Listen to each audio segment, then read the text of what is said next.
Subscribe to our channel by clicking the subscribe button. Click the bell button and enjoy. So, káàbọ̀ níbi kí mi ti bá ti ń darapọ̀ mọ́ ìkànnì BBC News Yorùbá. Wọ́n ti fẹ́ kírun sí bàbá wa Adéyẹmí Àtàndá Aláàfin tìlú Ọ̀yọ́ báyìí.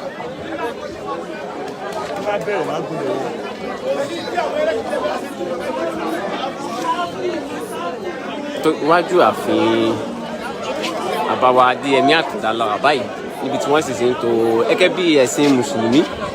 Wọ́n ti bẹ̀rẹ̀ sí ń fẹ́ máa tò sáfù láti fi kírun sí bàbá wa tó wàjà lára.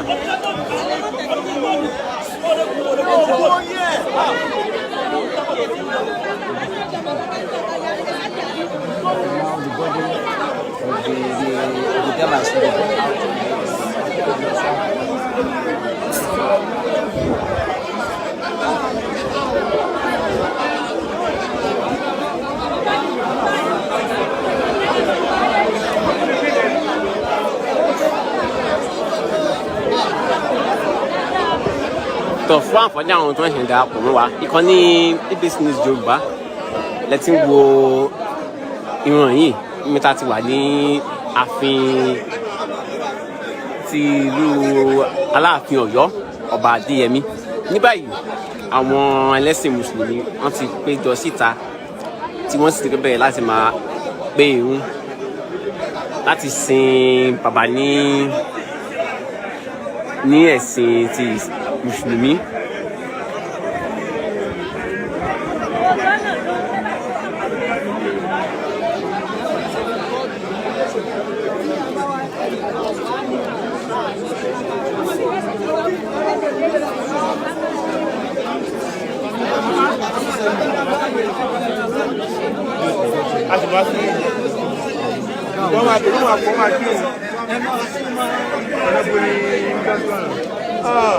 Ẹjọ́ ti bọ̀.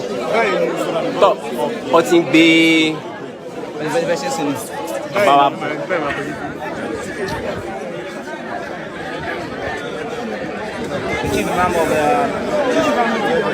Ìmáàmù ti lẹ̀ yọ àwọn náà ti ń bọ̀ báyìí. Àwọn ni wọ́n máa ṣe síwájú.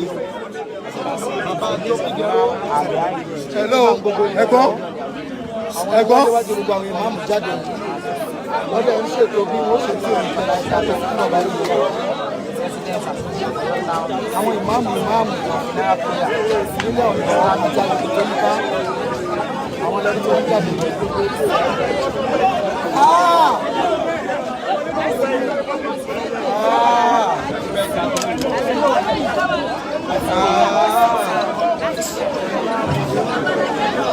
Tọ́ wọ́n ti gbé àwọn ọmọ báyìí.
Tọ́ ọ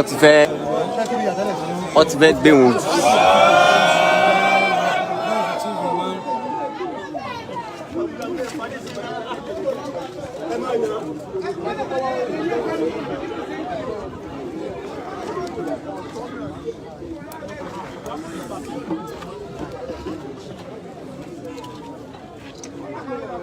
Allahu Akbar. Allahu Akbar.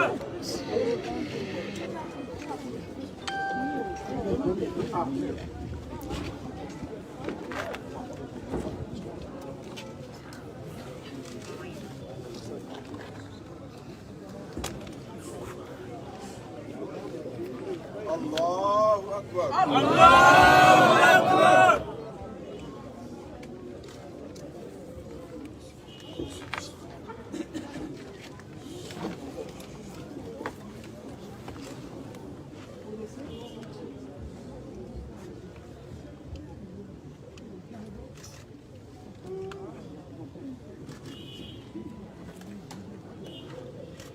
Allahu Akbar. Allahu Akbar.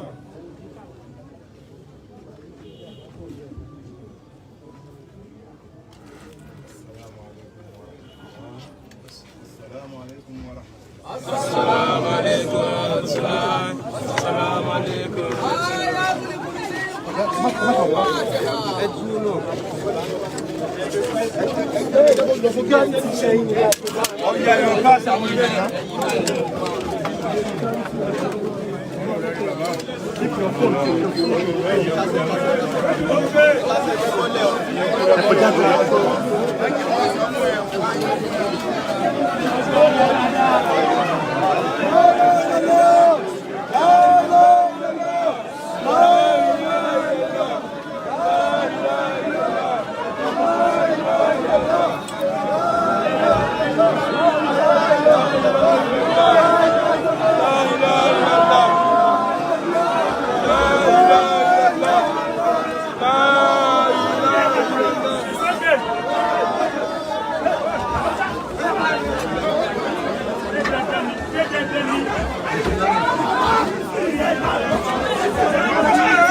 Tọ́ fún àǹfààní àwọn tó ń ṣe ń darapọ̀ mọ́ wa ìkànnì BBC News Yorùbá ẹ ti ń wo ìran yìí níbi tí a ti wà ní ààfin ti Aláàfin tìlú Ọ̀yọ́ ọba Lámídì Ọláyíwọlá Adéyẹmí kẹta tí wọ́n wàjà ní alẹ́ àná.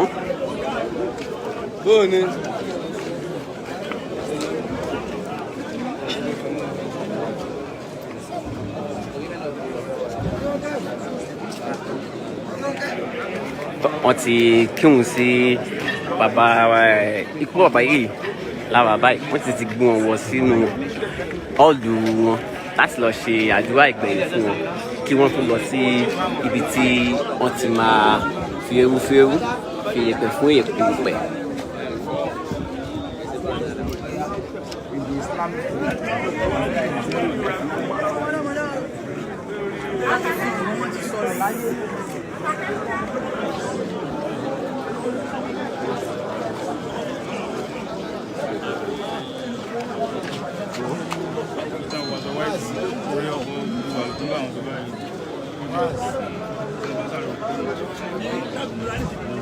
Le fond, le Android m'a pas vu.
The practitioners, the village are their own turn now. tọ́ gẹ́gẹ́ bí ìròyìn tó ń tẹ̀ wá lọ́rùn báyìí pé àwọn ẹlẹ́sìn mùsùlùmí wọ́n ti wọlé báyìí láti ṣe àdúrà a sì tún retí wọ́n sì ń retí àwọn oníṣàngó àti àwọn oní ìṣẹ̀ṣe káwọn náà wá láti wá ṣe ohun gbẹ̀yìn fún bàbá wa lé ẹni tó wàjà.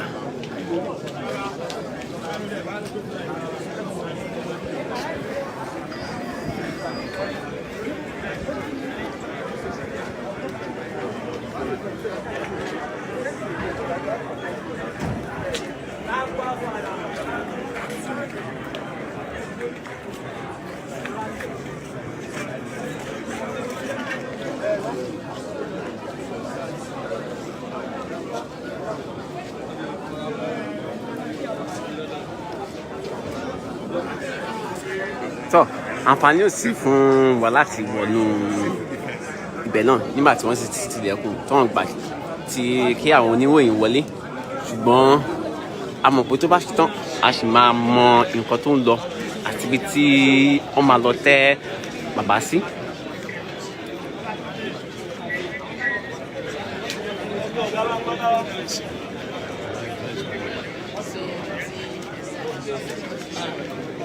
Okay. C'est en phase.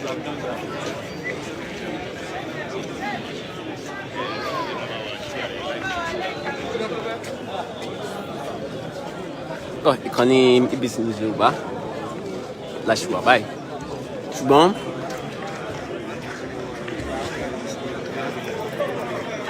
ọpẹ́ làádà fọlọ́ kò sí ní tó ní bẹ̀rẹ̀ sí ìlókun kò sí ní tó ní ìbẹ̀rẹ̀ tí kì í lókun ṣùgbọ́n ìbẹ̀rẹ̀ èèyàn lèèyàn rí òpin rẹ̀ èèyàn mọ̀ tó pin ẹnìkan wá wá rí bó ṣe rí yìí kábàdúgbò ọ̀dọ̀ Ọlọ́run lórí pé àwọn fóònù tí a sọ pé wàká méjì báyìí kọ́dà aláti ṣùràfàtíhà rìjálùn fàzálù wálìjìbálù jìbálù lọ́nlọ́mọ yìí òkè tọ́jà pé àwọn tí wọ́n kọ́lé síbẹ̀ tí wọ́n lọ gbé bẹ̀ tí wọ́n ń wọlé tí wọ́n ń wọ àwọn èèyàn wọn ò níye ṣùgbọ́n gbà tó yá àwọn kù ní orí òkè yẹn ò sì kù ń bí ọ wà bẹ́ẹ̀ náà nílùú Ọ̀yọ́ kọlọ́run tí ọba ìlú Ọ̀yọ́ jẹ́ ń jẹ́ tí Aláàfin ti jẹ kọ́ má ba ìlú Ọ̀yọ́ jẹ́ lẹ́yìn wọn wọ́n gbìyànjú àbáwọn dúpẹ́ ọ̀dọ̀ Ọlọ́run àbáwọn dúpẹ́ ọ̀dọ̀ Ọlọ́run àbáwọn dúpẹ́ ọ̀dọ̀ Ọlọ́run wọ́n gun ọkọ̀ òfurufú wọ́n wọ ọkọ̀ ojú omi wọ́n sáré ńlẹ̀ẹ́lẹ̀ Ọlọ́run ò fi kú wọn síbẹ̀ wọ́n á kú sọ́wọ́ ọ̀bánikẹ́ wọn. bẹ́ẹ̀ bá ti rántí Aláàfin kílẹ̀ wọn rántí ọba Adéyẹmí fún lọ́yọ̀. àmọ̀ retí Aláàfin. táwọn aláṣẹ̀lú bá dé obìnrin àwọn lè lọ wọn. Whose mic is this?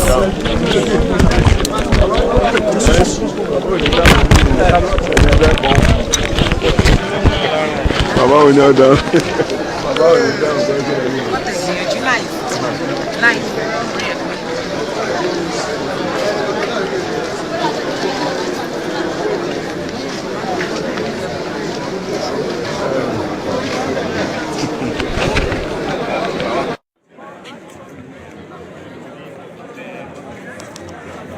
tó bàbá wa chief imam tí wọ́n kírun sí ikú bàbá yìí àwọn nọ́mbà wa sọ wọlé wọn láìpẹ́. No, this is chairman. Okay, wait. Let me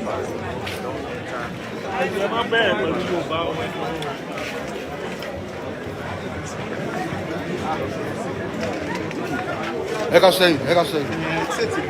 tó alága ìbílẹ̀ fún ìjọba Àtìbà níbi tí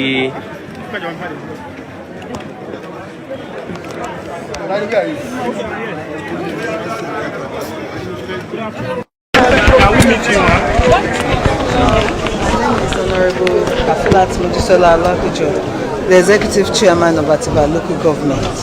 What was your immediate reaction to the news of the death of Alaafin? Shocking. It was shocking because I believe Oyo will never be the same again. Baba was an enigma, a custodian of Yoruba culture. It's somebody that we all rally around. We look at him as a father in Oyo land, so it's shocking. So what message you have for the indigenes of Oyo? What I would say to everyone, every sons and daughters of Oyo, now is for us to love each other. Unity is the key. We need to come together as one now because our father has just left and we need to be together to make the best decision for the future. So the two questions in Yoruba ma.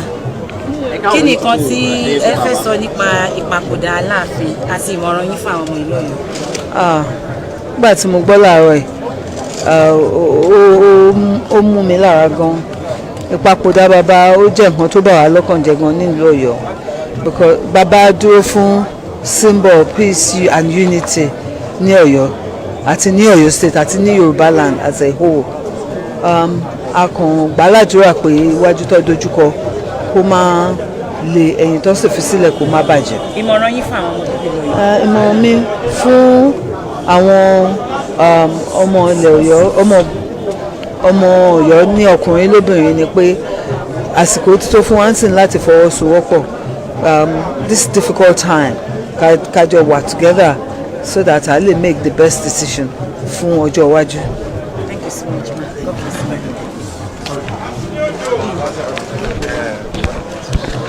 God bless you.